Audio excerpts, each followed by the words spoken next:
இப்போ வந்து நம்ம இம்யூனோ டெஃபிஷியன்சி டிசீசஸ் பற்றி பார்க்க போகிறோம். ஃபஸ்ட்டு இம்யூன் சிஸ்டம்னா என்ன?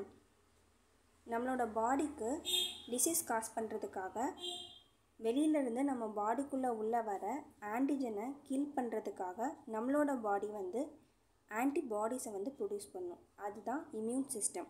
இந்த இம்யூன் சிஸ்டமில் ஏதாவது ப்ராப்ளம் வந்தால் அதனால் வரக்கூடிய டிசீசஸ் தான் இம்யூனோ டெஃபிஷியன்சி டிசீசஸ். ஓகேவா? இதில் 2 டைப்ஸ் இருக்குது. Primary immuno deficiency, secondary immuno deficiency. Primary immuno deficiency வந்து எதனால் வரும்னா, டெவலப்மெண்ட் டிலேலே ஏதாவது ப்ராப்ளம் இருந்தால் அது வரும். பை பர்த்டே வந்து வரும். செகண்டரி வந்து இந்த ரேடியேஷன்ஸ் இல்லை ஏதாவது இன்ஃபெக்ஷனால் வர்றது தான் வந்து செகண்டரி இம்யூனோ டெஃபிஷியன்சி. இப்போ நம்ம பார்க்க போகிற டாபிக் வந்து எய்ட்ஸ். எய்ட்ஸோட ஃபுல் ஃபார்ம் என்னென்னா acquired immuno deficiency syndrome. AIDS வந்து கன்ஜெனிட்டல் டிசீஸ்லாம் கிடையாது.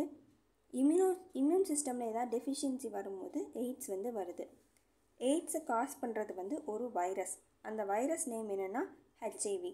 ஹெச்ஐவியோட ஃபுல் ஃபார்ம் வந்து ஹியூமன் இம்யூனோ டெஃபிஷியன்சி வைரஸ்.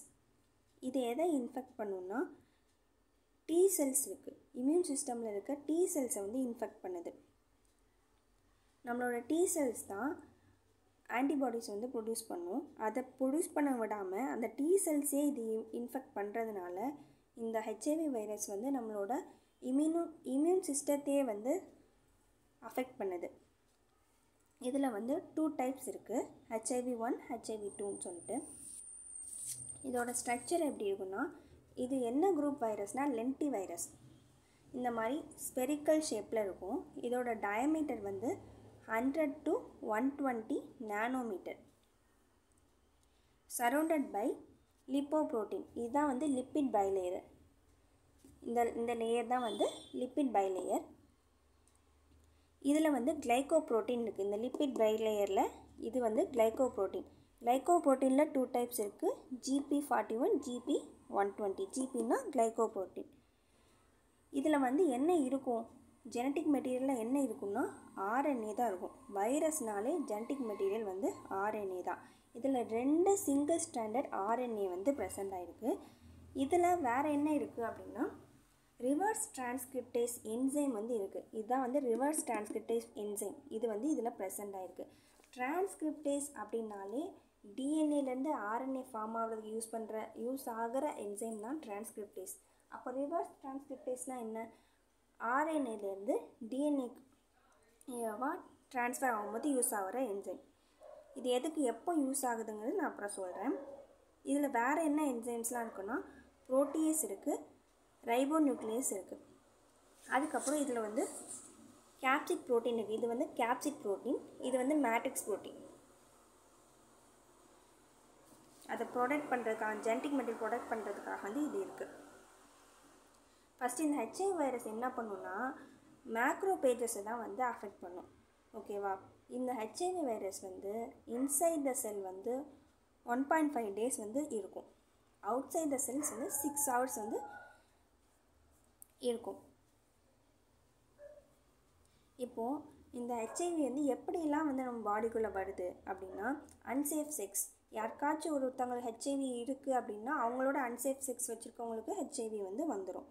திரும்ப பிளட் கண்டாமினேட்டட் நீடில்ஸ். இப்போது வந்து ஹாஸ்பிட்டல்லாம் வந்து உடனே டிஸ்போஸ் பண்ணிடலாம். டிஸ்போஸ் பண்ணாமல் ஒருத்தருக்கு யூஸ் பண்ண இன்ஜெக்ஷனே வந்து இன்னொருத்தருக்கு யூஸ் பண்ணும்போது சப்போஸ் அவங்களுக்கு ஹெச்ஐவி பாசிட்டிவாக இருந்தால் இவங்களுக்கும் ஹெச்ஐவி பாசிட்டிவ் ஆகிடும்.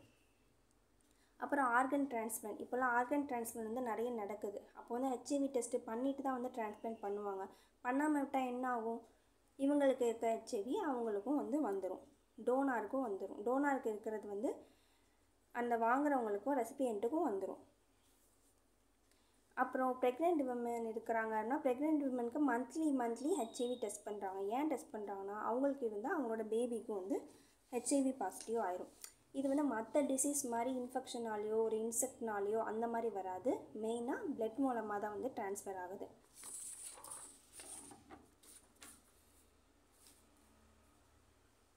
இந்த ஹெச்ஐவி வந்து ஒரு பர்சனோட பாடியில் போனதுக்கப்புறம் என்ன பண்ணுன்னா, அந்த மேக்ரோபேஜஸ் இருக்குல்ல, அது உள்ளே போயிட்டு முதல்ல அஃபெக்ட் பண்ணும்.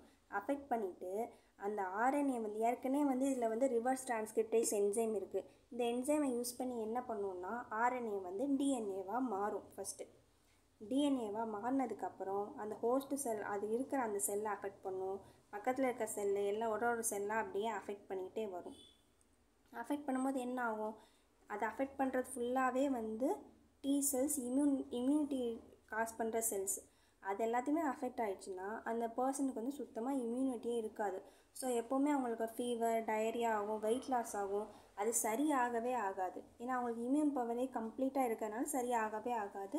இன்னொன்று, இந்த எய்ட்ஸ் வந்து ஒன் டைம் வந்துச்சுன்னா அதை க்யூர் பண்ணவே முடியாது. ஸோ அது எப்படி ப்ரிவெண்ட் பண்ணுறது அப்படிங்கிறத நம்ம பார்க்கணும். ஒரு இன்ஜெக்ஷன் யூஸ் பண்ணுறோமா, ப்ராப்பராக ஒவ்வொருத்தருக்கும் ஒரு இன்ஜெக்ஷன் யூஸ் பண்ணணும். ஒருத்தருக்கு யூஸ் பண்ணதே இன்னொருத்தருக்கு வந்து பண்ணக்கூடாது. எல்லாமே ஹெச்ஐவி ஒரு ஆர்கன் டிரான்ஸ்பிளான்ட்னாலும் ஹெச்ஐவி டெஸ்ட்டு பண்ணி நெகட்டிவ்னு வந்ததுக்கப்புறம் தான் வந்து டிரான்ஸ்பிளான்ட் பண்ணணும். ஓகே, இதை எப்படி கன்ஃபார்ம் பண்ணுறதுக்கு வந்து 2 டெஸ்ட் இருக்குது. ஃபஸ்ட் ஒன்று வந்து எலைசா.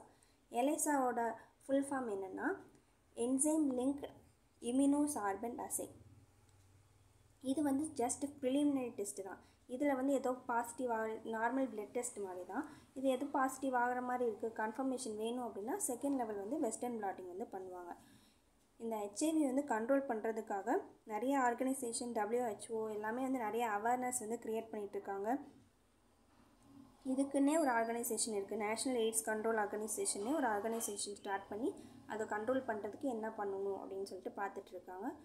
ஸோ இந்த அவேர்னஸ் வந்து எல்லாருக்குமே இருக்கணும். Okay, thank you.